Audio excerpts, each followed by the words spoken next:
bruh, bruh, bruh. Well, hey there, everybody. So, finish that first week of school, and yes, this week there will be videos. Should be two of them. We'll see. But this one, guaranteed it will happen because I'm doing it right now. So, yeah, that's right. Very much like the angry guy on the Fox of News. We're doing it live. Um, well, not live. I'm recording the voiceover after having recorded all of the footage. Anyway, so this is Hades, released in 2020 from Supergiant Games, and if you want the short version of this review, is basically an isometric Dead Cells with a Greek underworld theme. Cool. So, is there more about it? Oh, so much more about it than that. One more time. First of all, Hades is made by the same people who made Bastion and also Transistor and Pyre. Supergiant Games makes nothing but quality. As far as I know, they have never released a bad game. They only release games that are like, wow, that's a really cool idea. And this is kind of their flagship title. And it shows. It really shows. Anyway, the design of everything in this game is spot on. It is, you got your gods, demigods, monsters, and all of the things from Greek mythology, and a ton of Greek symbology and symbolisms, and everything is right what it should be. It's really, really fun to explore the world of this game. The more you know about Greek mythology, the more you are destined to enjoy it. And if you don't know about Greek mythology, there's actually a lot that you can learn from this game, which, you know, as an educator, it's a thing that I like. I like that you get accurate depictions of really cool stuff from Greek mythology. Anyway, so yeah, you play as Zagreus, Prince of the Underworld, who is tired of living with his father, Hades, in the Underworld, because Hades is kind of a jerk. He makes fun of you every time you die. And yes, this is a roguelike, which is why I made that Dead Cells comparison earlier.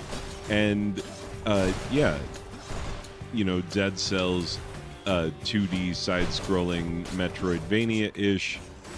Hades is isometric, non-Metroidvania, but like, you know, whatever. There are lots of similar feels and vibes about the two games. You know, the tendency to move quickly through each room, like dash a lot, hit a lot of enemies quick as you can, zip zop in and out. Best way to go. Don't tarry too long anywhere, but also don't forget to occasionally explore. So yeah, there's some similarities there to the Dead Cells that are unavoidable, because Dead Cells is, you know, quite possibly my favorite roguelike of all time. Hard to say.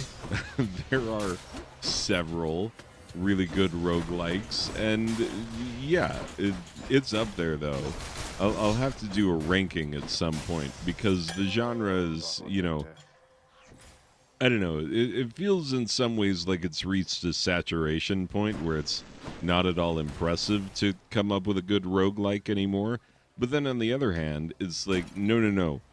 You get an awful lot of game when you get a good roguelike that has, you know, lots of unlockables. I mean, Dead Cells, for crying out loud, the unlockables, the first time you see that room full of jars and you're like, what are those? And then you unlock your first thing and it goes into the jar and you're like, oh, I only have like 375,000 more of those to collect. Sweet. You know? Yeah, it's a bit like that. So, I don't know that there's as much collectible unlockables in this one as there are in Dead Cells. But yeah, in my brain, the comparisons are hard to avoid, but only in terms of the quality and in terms of building a cohesive world in which the roguelike gameplay is a no-brainer, in which it just makes sense that it's a roguelike. So yeah, that's all good stuff. And I mean, you know, I gave Dead Cells a 10 out of 10. So, you know, it's not a slight comparison at all. It's a heavy comparison. It's like it bears some weight in my mind. Anyway, so yeah, you are yeah, as I was saying, you're playing as Zagreus, Prince of the Underworld, trying to leave Hades and make it back to your mother, who is Persephone, who, if you know your Greek mythology, you'll know why. Number one, yeah, Zagreus, Hades, Persephone, you'll know the connection there.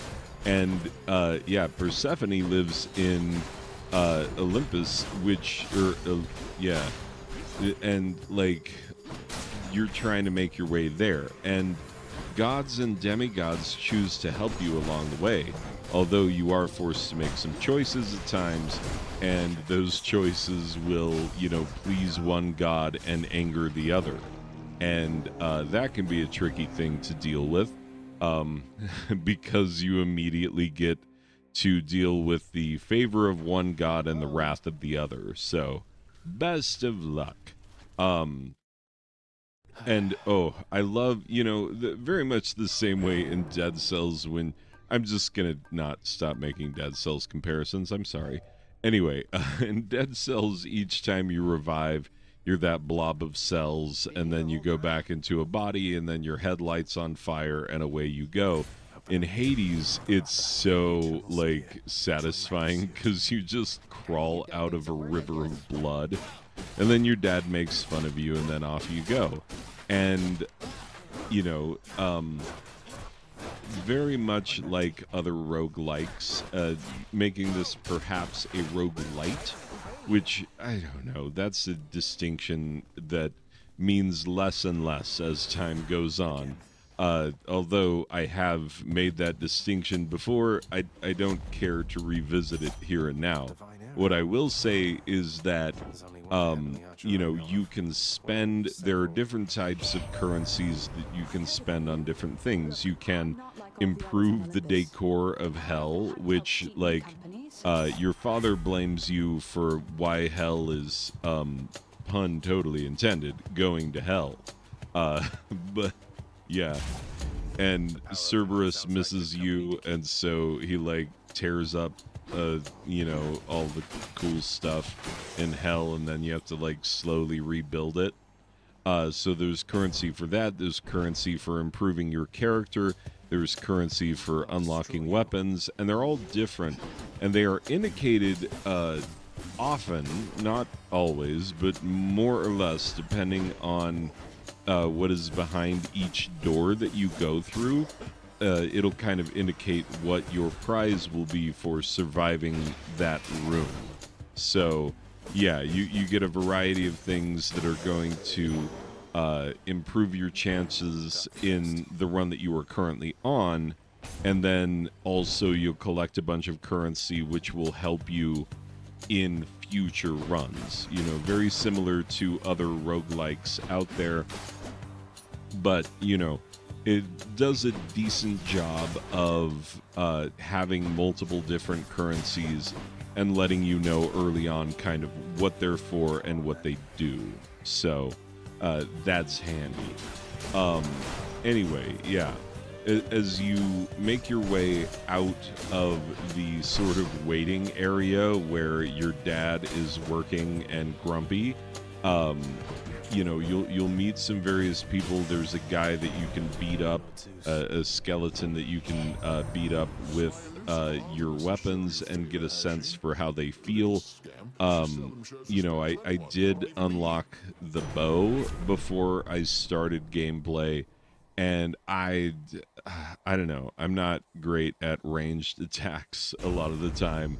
I'm much more of a hack and slasher, and so I spent my time more with the hack and slashy type weapons.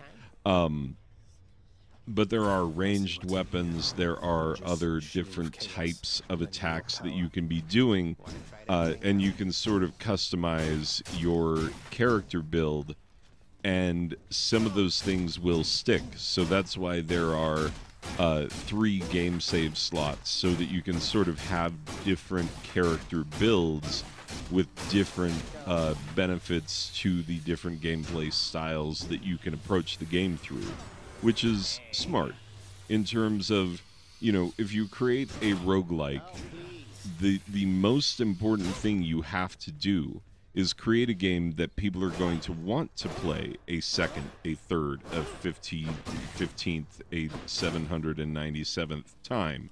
You have to make something that's worth going back to, and this one is definitely worth going back to. I recorded so much more footage than I needed. It's absurd. It's going to bog down my computer. It's going to be a problem putting that footage together. For real. For real. I do not look forward to it. My computer will get sluggish.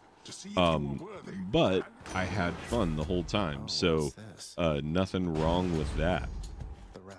Anyway, so yeah, the whole gameplay is you passing through doors. Sometimes you have a choice, sometimes you don't. You gotta defeat everybody in the room. Sometimes there are other things that you're going to encounter. Sometimes you go into a room and it's gonna have healing fountains, messages from the gods, shops, various other things. Most of the time, what you're going to find are enemies and occasional mini bosses and bosses. The bosses that I encountered in my playthrough thus far are the Furies, if you know the Furies from Greek mythology. Yeah, and they are so well made. All of the characters are so well made, and they're all voice acted, and voice acted incredibly well. So it's just very satisfying as you make your way through, because you are learning more as you go on, and everything you learn kind of helps you to understand this world that you're in, and what it is that you're doing, and why it is that you're doing it, and how to do it better. And all of that just makes for great gameplay and great continued gameplay over multiple sessions. So yeah, it's great. The game is it's beautiful. It really is. Cell shaded art style, which Supergiant Games does excellently. You can look at any game that they've made and they're all beautiful, like absolutely gorgeous. And this one is quite possibly the most gorgeous of all the Supergiant games. And I can't believe I made it this far. We're almost ready to wrap. I didn't even talk about the controls. The controls are tight. They are easy to learn. They're fairly simple, and yet you can do a lot of cool things and cause all sorts of damage. And the game does a great job of teaching you how to play without having like a heavy-handed tutorial. So yeah, I love it. It checks all the boxes for me. Every single box that needs to be checked is checked. And that is why, final score, I give Hades a 10 out of a possible 10 Dead Cells prisoners, because I had to make one more comparison. I do think I like Dead Cells a little more than Hades, but you know what? Like, it's like choosing favorite $100 bills. Like, this one is slightly less crumpled. Like, whatever. They're both great. They're both amazing. You can't go wrong with either. Anyway, people, that's gonna do it for this one. I will see you in the next one. Okay, bye.